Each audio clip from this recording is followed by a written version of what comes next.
సభకు మీరు హాజరైన మీ అందరికీ మీ అందరికీ శుభములు తెలియజేస్తున్నాను. ప్రత్యేకంగా నేను మాట్లాడే విషయం ఏంటంటే దేవుడు నా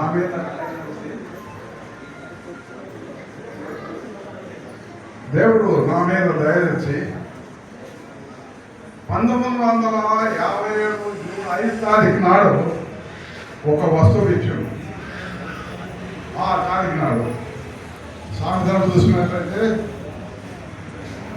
గుణవతి అయిన భార్య దొరుకుట అరుదు. ఒకవేళ అది దొరికినట్లయితే ముత్యం కంటే విలువైనది.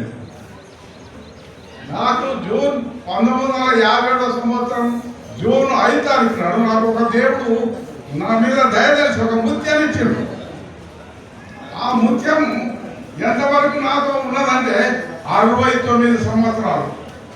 ఈరోజు జూన్ 26 ఏ నెలలోనే ఇచ్చినో అదే నెలలోనే తీసుకున్నాడు. తీసుకున్నప్పుడు చెప్పేసి ప్రభువాన్ని ఇస్తాను ఇచ్చినావు. లేవు ఇన్ని రోజులు 69 సంవత్సరాలు నాకు సేవ చేయడం నేను ఇచ్చినావు కనుక నీ యొక్క ముత్యం నీకు ఇచ్చేస్తున్నా అని చెప్పేసి ధైర్యంగానే ఉన్నాను. దేవుడు ఇంతవరకు ఆమె యొక్క త్యాగము చాలా విచిత్రమైన. దాదాపుగా నేను ఎంతోమంది స్త్రీలకు కొన్ని కుటుంబాలకు పంచాయతీ చెప్పినా కూడా కానీ ఎటువంటి స్త్రీని నేను ఇక్కడ చూడలేదు. మా ఇల్లు ఈ గ్రామంలో ఏ కులస్తులో కూడా లేదు. అంత పెద్ద కుటుంబం, 15 మంది పిల్లలు, పెద్దలు ఒక 3 నలుగురు. ఇంతమందిని ఒక్కటే మెయింటైన్ చేస్తుంది. వాళ్ళందరికీ పిల్లలది పెద్దలది అందరూ కూడా ఎన్నడూ కూడా మాకు నష్టం చేసిందని ఏ ఒక్కరు కూడా చేయలేదు. అంతేకాదు నన్ను ఎన్నడూ కూడా ఏ విషయంలోనూ తిట్టినట్లు కానీ గదిలించినట్లు కానీ 69 సంవత్సరాల్లో ఎన్నడూ కూడా లేదు. ఒకవేళ నేనేమైనా పొరపాటు చెప్తే దేవుడు నన్ను శిక్షిస్తాడు. ఎన్ని సమస్యలు వచ్చినా ఇంట్లో ఇరుకు ఇబ్బందులు ఉన్నా ఆ సమస్యలు బయట చెప్పాడు. అంతవరకే తన కుటుంబం కాడికే తన కుటుంబం యొక్క గుట్టును ఏ రూపంలో ఎన్నప్పుడు చేయలేదు. కనుక ఈ మనం ఉన్నప్పటి గుణలక్షణాలు చూసి నేను చాలా దేవుని సూచించేవాడిని. అయితే ఆనాడు ఇచ్చిన ఈ రోజు ముత్యం, ఆ ముత్యాన్ని దేవుడు తీసుకున్నాడు. మరి నన్ను ముత్యం లేకున్నా కానీ కాపాడతాడు. ఆ ధైర్యంతో నిలబడి ఉన్నాను. ముఖ్యంగా చూస్తే చాలా విచిత్రమైన జీవితం కలిసి ఇంతమంది 10 మంది పిల్లలు కన్నా ఈ పిల్లగాడుగా ఏడుస్తున్నాను, పని చేయనిస్తలేడు, ఎత్తకపోయి సమాధానం చేసుకుంటాడు జీవితంలో చెప్పి 69 సంవత్సరం ఎన్నాడు నేను ఈ పిల్లగాడిని ఎత్తకపోయేది. అంత ధాన్యం భరించింది.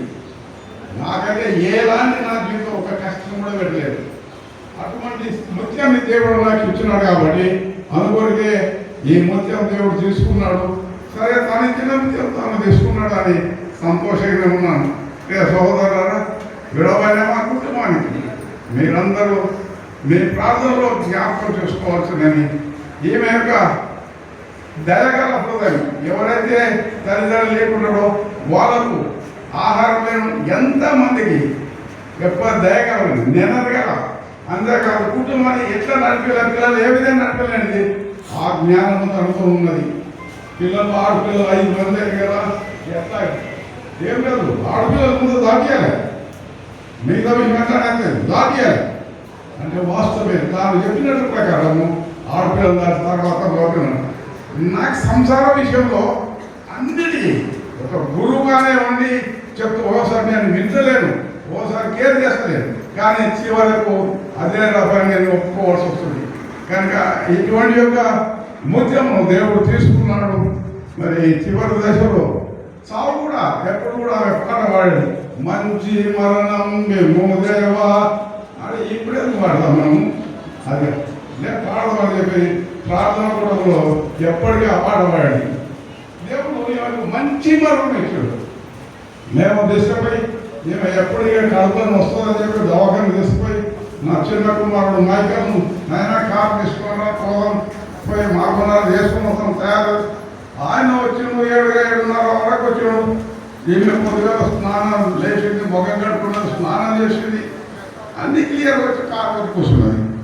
ఇక పోదాం అని చెప్పేసి నేను ముందు ఈమె ఎంకి బాగా కూర్చోబెట్టిండు, నా చిన్న కుమారుడు మైకల్ కూర్చున్నాడు దాని ప్రకారం. ఒక మైండ్లో మైలమో లేదో కొడుకు పైన తల వాల్చింది. ఏం తల వాల్చింది? నాకు అమ్మ అమ్మ పిలిచలేదు, ఇంకా గట్టి పిలిచినా లేదు, నోటేపు తోడు కాపుతలేదు, బాగా నిద్రపోయినట్టు పెట్టింది. బాగా వాళ్ళు ఏం చేసింది, కొంచెం గుండెని కదిలిచ్చింది. కదిలిచ్చింది కానీ లాభం లేదు. వెంటనే ఏం చేసి డాక్టర్ తోటి పోదామని డాక్టర్ తోటి తీసుకొస్తే డాక్టర్ తోటి చేసి దాటిపోయింది అన్నాడు.